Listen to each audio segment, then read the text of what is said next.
Hello students. तो पिछले class में हम लोगों ने washing soda, sodium carbonate, decahydrate के बारे में पढ़ा था, उसके सिंथेसिस और उसके यूजेस के बारे में पढ़ा था, कुछ यूजेस के बारे में पढ़ा था। अब हमारा नेक्स्ट जो केमिकल है that is calcium sulphate, dot 1.5H2, जिसको कि प्लास्टर ऑफ पेरिस भी बोलते हैं। क्या है उसका, अगर ये कॉमन नेम हो गया और ये हो गया chemical name, calcium sulphate hemihydrate. ठीक, तो ये हमारा नेक्स्ट केमिकल है, इसके सिंथेसिस और इसके यूजेस के बारे में हमको पढ़ना है। ठीक है, तो चलिए स्टार्ट करते हैं इसको और समझते हैं कि कैसे ये सिंथेसाइज होता है, कैसे बनता है, सभी डिटेल इसके पढ़ते हैं। ओके, तो हाँ, सिंथेसिस सिंथेसिस के लिए एक केमिकल चाहता है कैल्शियम सल्फेट डॉट 2H2, इसका नाम होता है जिप्सम। ठीक है, जिप्सम एक वाइट पाउडर होता है, उसका केमिकल फार्मूला ये जिप्सम है। ये सॉलिड फॉर्म में होता है। जब जिप्सम को हीट करते हैं 100 डिग्री सेल्सियस, 100 डिग्री सेल्सियस में जब इसको हीट करते हैं तो इस क्रिस्टल में से, जिप्सम का जो पाउडर या क्रिस्टल फॉर्म है, इसमें से बहुत सारा वाटर वेपराइज हो जाता है, निकल जाता है। तो बचा हुआ जो केमिकल या पाउडर रहता है वो बनाता है हमारा कैल्शियम सल्फेट डॉट 1.5H2O, जिसको प्लास्टर ऑफ पेरिस भी बोलते हैं। उसके साथ साथ हाफ H2O निकलता है ना। तो इसके साथ साथ half H2O। Okay, calcium sulphate dot 2H2O है, जिसको जिप्सम बोलते हैं। ये सॉलिड फॉर्म में है, इसको हीट करेंगे, इसमें से कुछ वाटर निकल गया, आधा वाटर मॉलिक्यूल निकल गया, हाफ, है ना, हाफ वाटर मॉलिक्यूल निकल गया। और उसके अलावा जो बचा that is our plaster of Paris, ये हमारा POP है। इसको शॉर्ट में POP भी बोलते हैं, प्लास्टर ऑफ पेरिस को POP। ठीक है, ये वाइट सॉलिड होता है, ये भी सॉलिड फॉर्म में वाइट कलर का, और वाटर हमारा वेपर के फॉर्म में होता है। तो this is the synthesis reaction of plaster of Paris. अब इसका नाम प्लास्टर ऑफ पेरिस क्यों पड़ा, POP को प्लास्टर ऑफ पेरिस क्यों बोलते हैं, इस केमिकल को प्लास्टर ऑफ पेरिस क्यों बोलते हैं? तो इसलिए बोलते हैं क्योंकि जिप्सम जो होता है, जो एक तरह का केमिकल होता है या मिनरल होता है, ये पेरिस के आसपास के क्षेत्रों में बहुत ज़्यादा पाया जाता है स्टार्टिंग स्टेज में, है ना। और इसी जिप्सम को हीट करके हमारा प्लास्टर ऑफ पेरिस बनता है।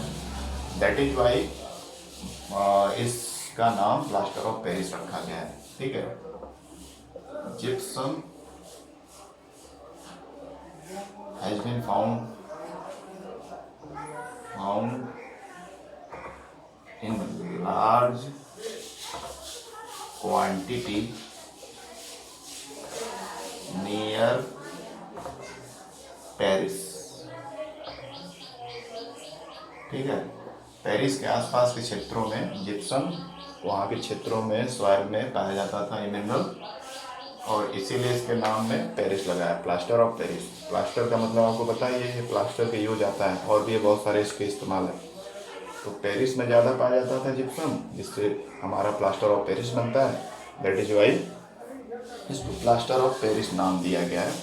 ठीक, और ये हो गया सिंथेसिस रिएक्शन, किस तरह से सिंथेसाइज होता है। ओके, ये हमारा वाटर गैस के फॉर्म में है। ठीक है, अब उसके बाद यूजेस पढ़ लेते हैं। यूजेस में सबसे पहला इसका यूज है हमारे प्लास्टर ऑफ पेरिस का use to immobilize fractured bone as plaster। ठीक है, तो इसका मतलब है इमोबिलाइज, मतलब एकदम किसी चीज़ को हिलने डुलने से रोकना। जैसे हड्डी टूट जाती है, कहीं की क्रैक हो जाती है, तो उस केस में क्या होता है कि प्लास्टर ऑफ पेरिस का लेयर पट्टी में लपेट करके लगाया जाता है, और कुछ दिन टैबलेट्स वगैरह खाता है व्यक्ति, उस पार्ट्स को हिलाता डुलाता नहीं है, तो वो हड्डियाँ फिर जुड़ जाती हैं, कैल्शियम वगैरह की दवा खाता है। तो प्लास्टर के रूप में इसको फ्रैक्चर्ड बोन के आसपास के एरिया में लगाया जाता है, जिससे वो फ्रैक्चर्ड बोन सही हो जाता है कुछ समय के बाद, अगर वो पार्टिकुलर केस ऐसा है फ्रैक्चर्ड बोन अगर सही होने लायक है तो। ठीक है। दूसरा, use to make cast. Cast का मतलब है use to make cast for statues, vessels etcetera. ठीक है। अब ये कास्ट क्या है? CASTS। कास्ट का मतलब होता है खांचा, सांचा जिसको बोलते हैं, जिसमें किसी चीज़ को बनाया जाता है। जैसे मिट्टी के बर्तन बनाना है, कोई शेप देना है तो उसमें वो भर देंगे प्लास्टर ऑफ पेरिस, तो उस तरह के आकार का तो वो एक सांचा बनाया जाता है। कोई मूर्ति बनाया जाता है, जैसे हम लोग मूर्ति बहुत सारे देखते हैं, तो उसमें क्या होता है कि कास्ट में उसको भरा जाता है इसके पेस्ट को, तो वो शेप ले लेता है, तुरंत ये सॉलिडिफाई हो जाता है, हार्ड हो जाता है और वो आकार ले लेता है। इसको कास्ट बनाने के लिए भी यूज किया जाता है। कास्ट नहीं, कास्ट। ठीक है, यानी सांचा बनाने के लिए, जिससे मूर्तियाँ, कोई बर्तन या कोई भी सुंदर आकृति वाला डिजाइनदार हार्ड सब्सटेंस बनाना है, तो फूलदान वगैरह इस तरह की चीज़ों के लिए तो कास्ट बनाने के लिए इस्तेमाल होता है। और इसका क्या इस्तेमाल है? तीसरा इसका यूज क्या है, इसको समझ लेते हैं, है ना। तो थर्ड यूज क्या है? तो थर्ड यूज हम लोग देखेंगे,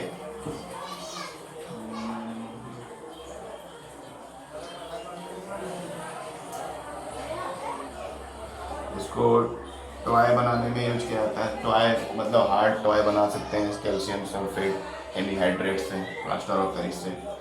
ठीक है। और कहाँ पे यूज़ किया जा सकता है इसको? वॉल पुट्टी के रूप में भी यूज किया जाता है ना। फिलिंग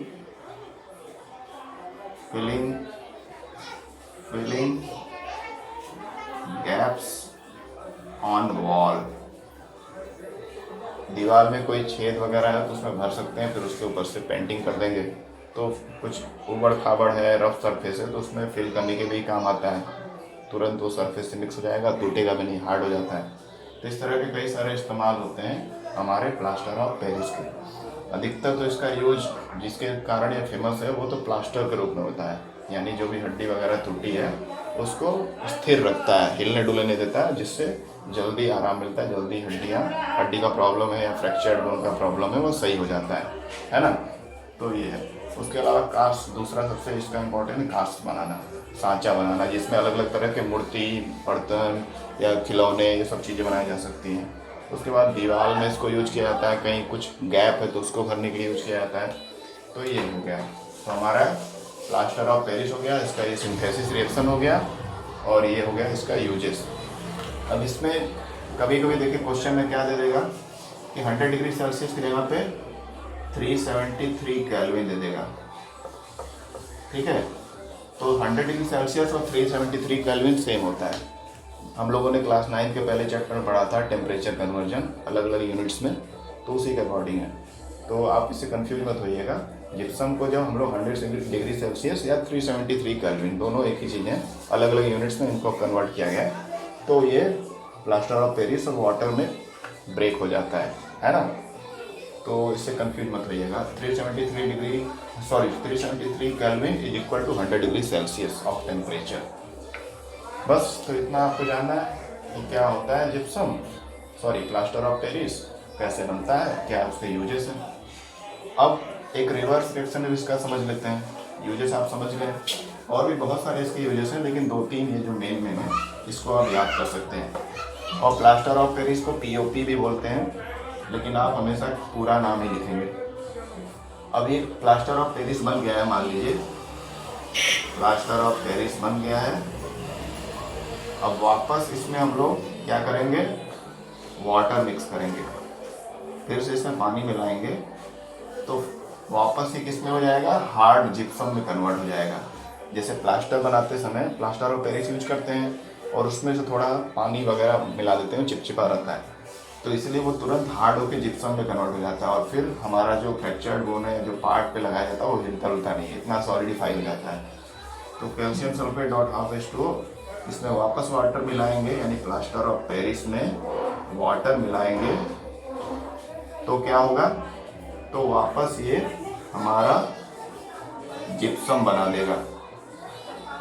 जिप्सम जिप्सम बनते ही ये सॉलिडिफाई हो जाएगा, एकदम हार्ड हो जाएगा। तो ये रिएक्शन होता है, यानी जिप्सम से हमको प्लास्टर ऑफ पेरिस मिलता है और वापस जिप्सम में फिर वाटर मिलाएंगे तो फिर वो प्लास्टर ऑफ पेरिस में कन्वर्ट हो जाता है। ठीक है, ओके, तो ये हो गया रिएक्शन। अब उसके बाद हमारा अगला टॉपिक आएगा, उसको हम लोग समझ लेते हैं। देखिए यहाँ पे जिप्सम में 2 वाटर मॉलिक्यूल है, यहाँ 1.5 है, तो हाफ यहाँ पे रहेगा। जैसे ये हाफ निकल गया था वेपर फॉर्म में, यहाँ जुड़ेगा तो ये बन जाएगा, है ना। तो ये हो गया हमारा plaster of Paris, clear. Next topic हमारा है, अब जितने भी सॉल्ट्स पढ़ने थे 5 ही पढ़ने थे, तो उसका सिंथेसिस, उसका यूज पढ़ना था। अब हमारा है hydrated crystal. Hydrated crystal, hydrated crystals, ठीक है। हाइड्रेटेड क्रिस्टल पढ़ना है हमको। हाइड्रेटेड क्रिस्टल क्या होता है, जैसे एग्जांपल के लिए देखते हैं।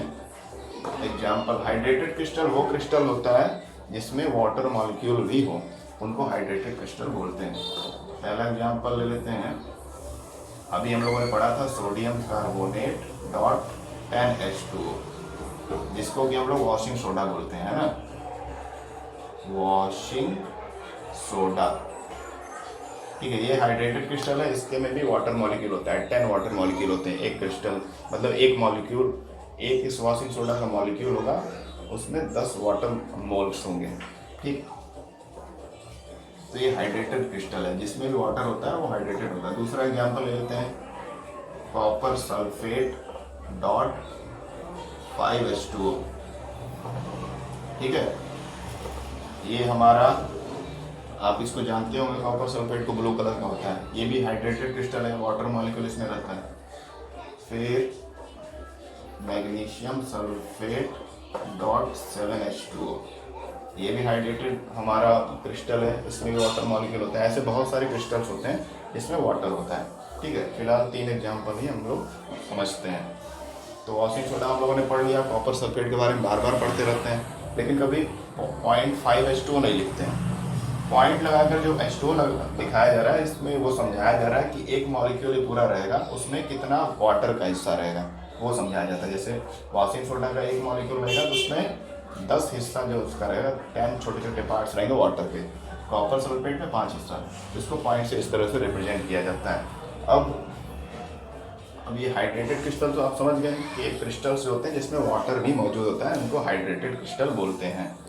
ठीक, हाँ, अब इस पर क्वेश्चन आता है कि इन क्रिस्टल्स में वाटर है तो क्या ये गीले होते हैं कि सूखे होते हैं, ये टॉपिक है हमारा लास्ट। तो हाइड्रेटेड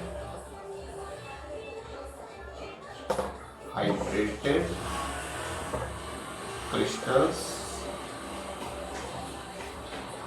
ड्राई और वेट, सूखे होते हैं कि गीले होते हैं। क्योंकि पानी है, वाटर मॉलिक्यूल है, तो जनरली हम लोग मानते हैं या सोचते हैं कि वाटर है तो लिक्विड फॉर्म में होगा तो वो ड्राई वेट ही होगा। बट इसका आंसर है कि hydrated crystals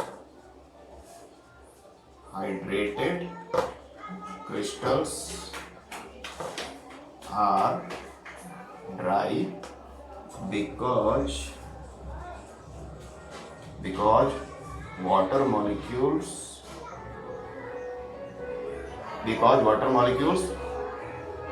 are part of crystals।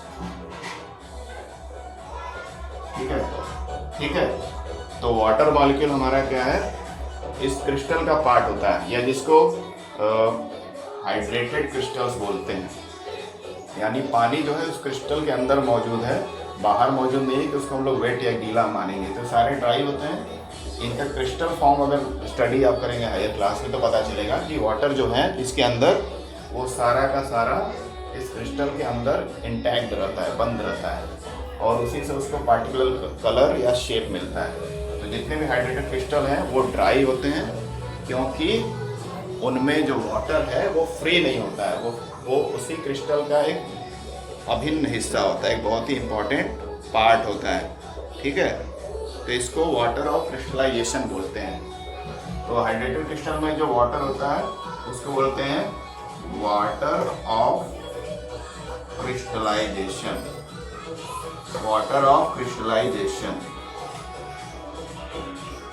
जो भी हाइड्रेटेड क्रिस्टल में पानी होता है, जैसे ये 3 एग्जाम्पल हम लोगों ने लिया है, तो सारे के सारे को वाटर ऑफ क्रिस्टलाइजेशन बोलते हैं। यानी वो क्रिस्टल का एक इम्पॉर्टेंट पार्ट है और क्रिस्टल के अंदर ही वो वाटर मॉलिक्यूल डिस्ट्रीब्यूटेड रहते हैं, वो फ्री नहीं रहते हैं कि वो लिक्विड फॉर्म में कन्वर्ट हो।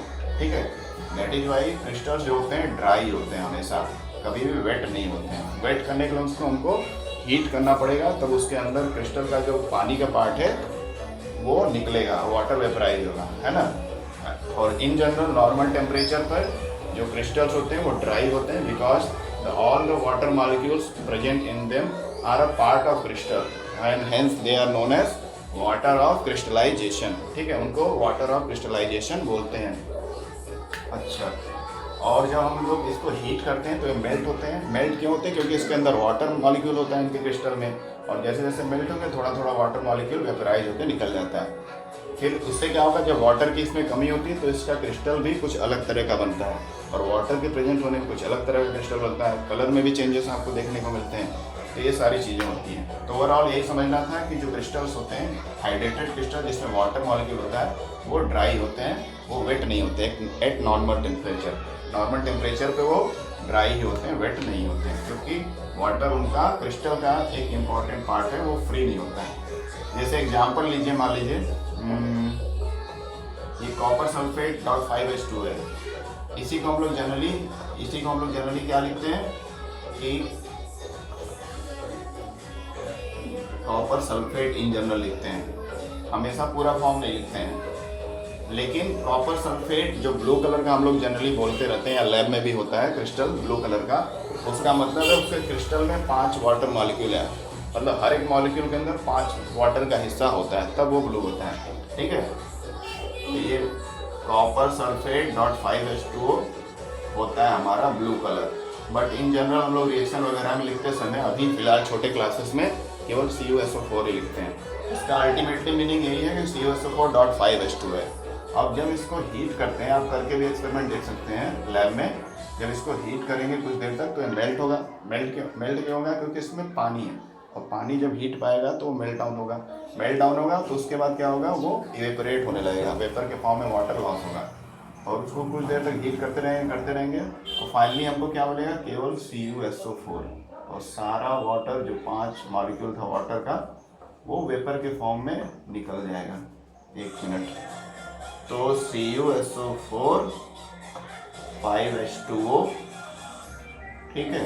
तो ये सॉलिड फॉर्म में मिला, ये हमारा गैस फॉर्म में वाटर लॉस हो गया, और ये कॉपर सल्फेट जो मिला है ये वाइट कलर का होता है।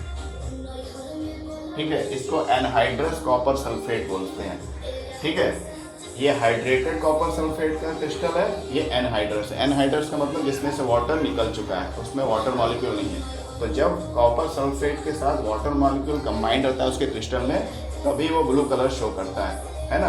और जैसे उसके वाटर मॉलिक्यूल हीट करने से इवेपोरेट हो जाते हैं, अलग हो जाते हैं, तो एनहाइड्रस कॉपर सल्फेट बनता है, यानी उसमें पानी नहीं होता है, और पानी जैसे निकल जाता है वो वाइट कलर में आ जाता है। अब ये ब्लू से वाइट क्यों होता है, इसके लिए आपको हायर क्लास में जाना पड़ेगा, तब आपको समझाया जाएगा कि वाटर के रहने से ये ब्लू क्यों होता है, और वाटर के लॉस होने से ये वाइट क्यों हो जाता है। इसमें बहुत बड़ा फिनोमेना है। ठीक है, तो इसी तरह से बाकी क्रिस्टल का भी बिहेवियर चेंज होता है। तो इससे हमको समझ में आता है कि कोई भी क्रिस्टल जो होता है, जो हाइड्रेटेड क्रिस्टल है जिसमें वाटर मॉलिक्यूल हैं, वो पार्टिकुलर कलर के और पार्टिकुलर शेप के होते हैं, लेकिन जैसे वाटर लॉस होता है उनके क्रिस्टल में चेंजेस आते हैं, उसके कलर में चेंजेस आते हैं। ठीक, तो ये हमारा है anhydrous copper sulphate. Anhydrous copper sulphate है। ठीक है, एनहाइड्रस कॉपर सल्फेट यानी copper sulphate which do not have any water molecule in it. ठीक है, तो ये हो गया हमारा आज का